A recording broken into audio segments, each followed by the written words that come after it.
Well, my views about cancel culture are pretty clear. First, I think it's dangerous to society in its own way in terms of its attack on free speech. Secondly, I like to take those ultra-woke lunatics who cause cancel culture head on.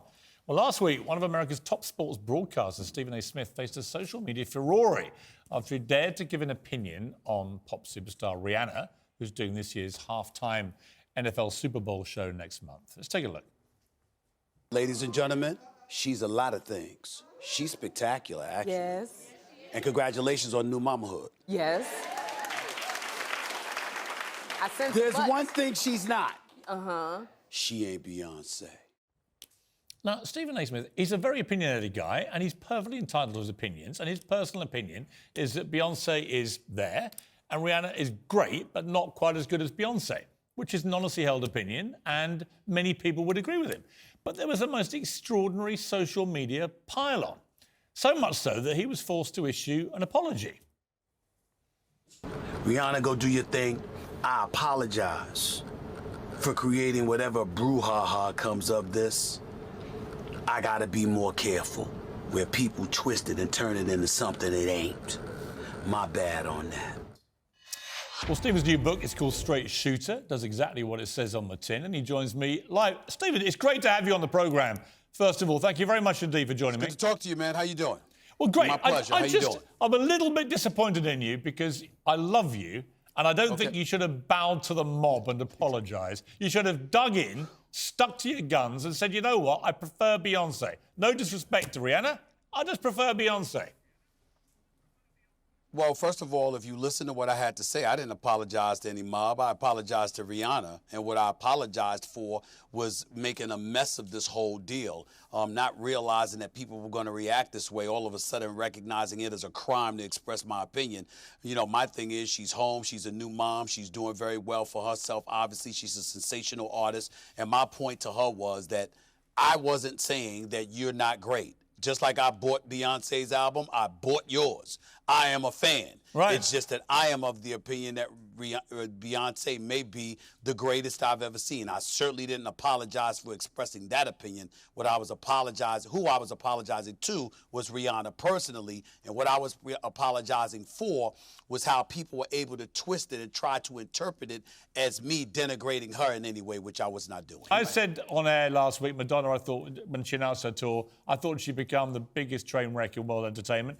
All hell, here's a little clip of what I said. Here we are.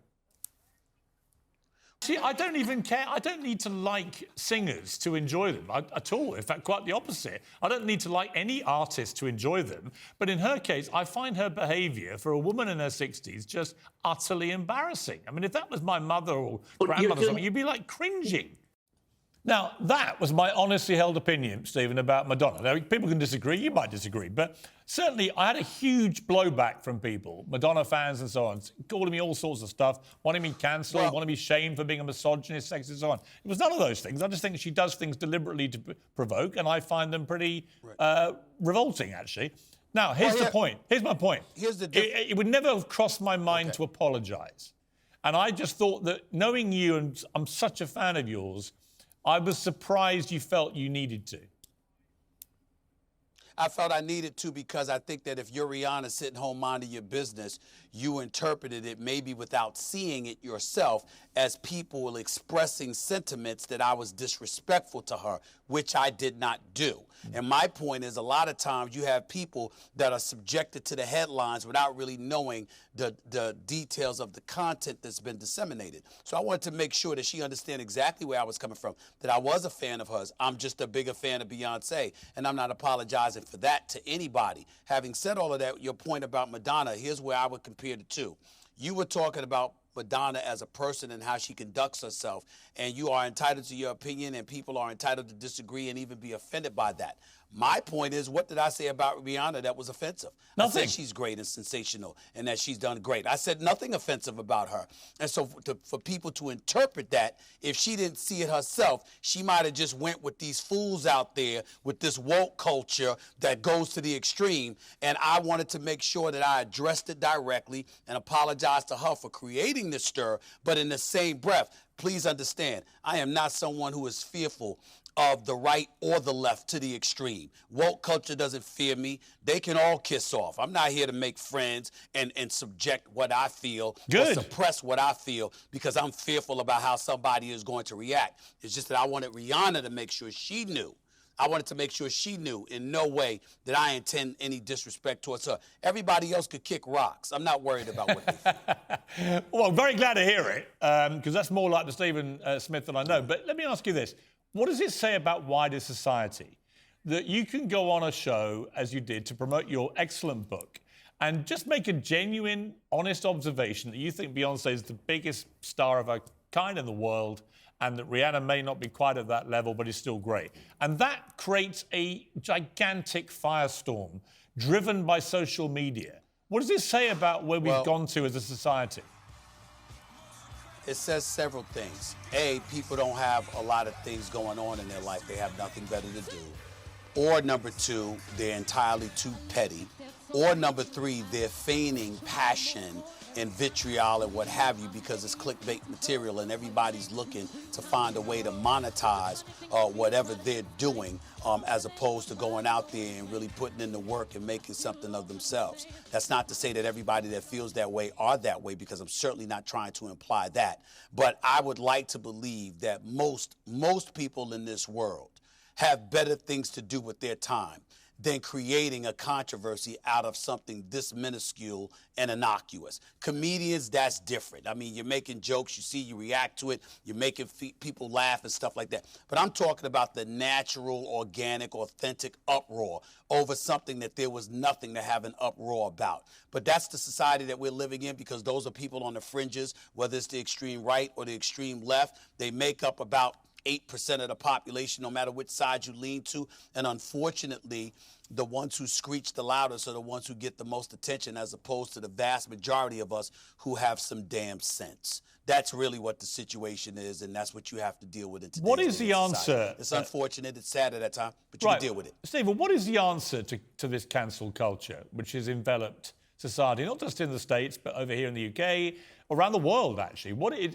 Elon Musk has called it the woke virus, where people feel this immediate inclination, if they hear an opinion they don't like or don't agree with, to want to shame and vilify that person, get them hounded out of their job, ruin their lives if they can. They take great glee in that.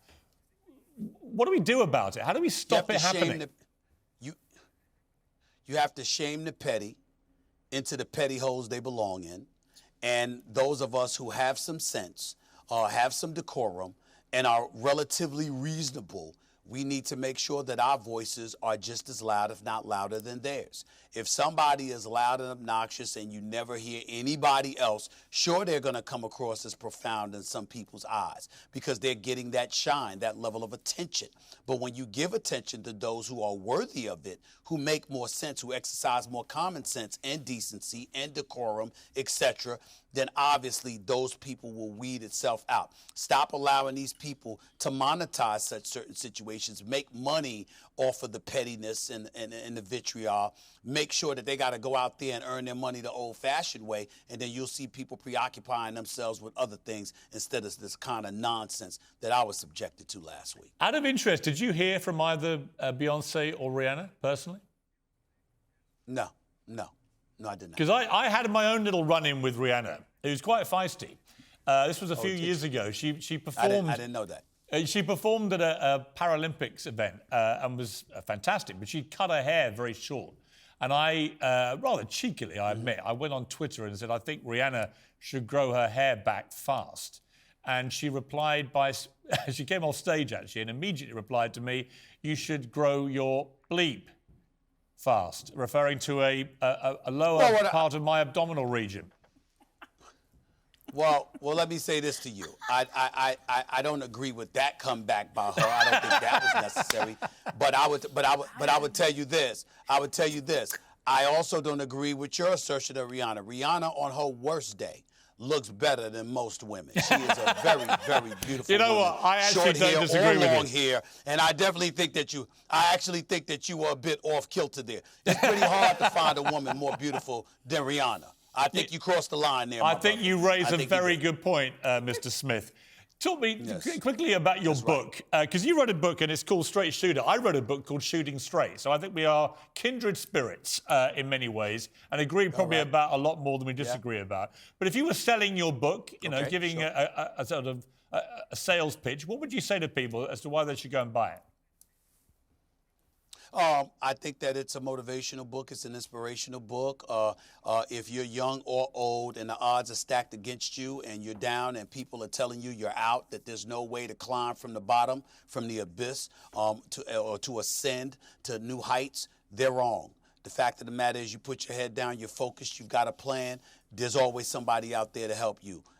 Give you a helping hand and to give you that motivation to move forward. And that's what I want people to get out of this, to understand that there's a lot of us in this world that go through a lot of trials and tribulations, but you don't stand still, you don't lay down and just accept the dormant consequences of your life or your actions at that particular moment in time. As long as you're living and breathing, you got an opportunity to get up and make tomorrow and the next day and the day after that a hell of a lot better than past days were. That's the kind of message that I want people to peel from this book. I love it. Stephen A. Smith, what a pleasure to have you on the show. Please come back. I loved that segment. Thank you very much. My pleasure. My pleasure. Take care. What an interesting guy. Inspiring guy, too.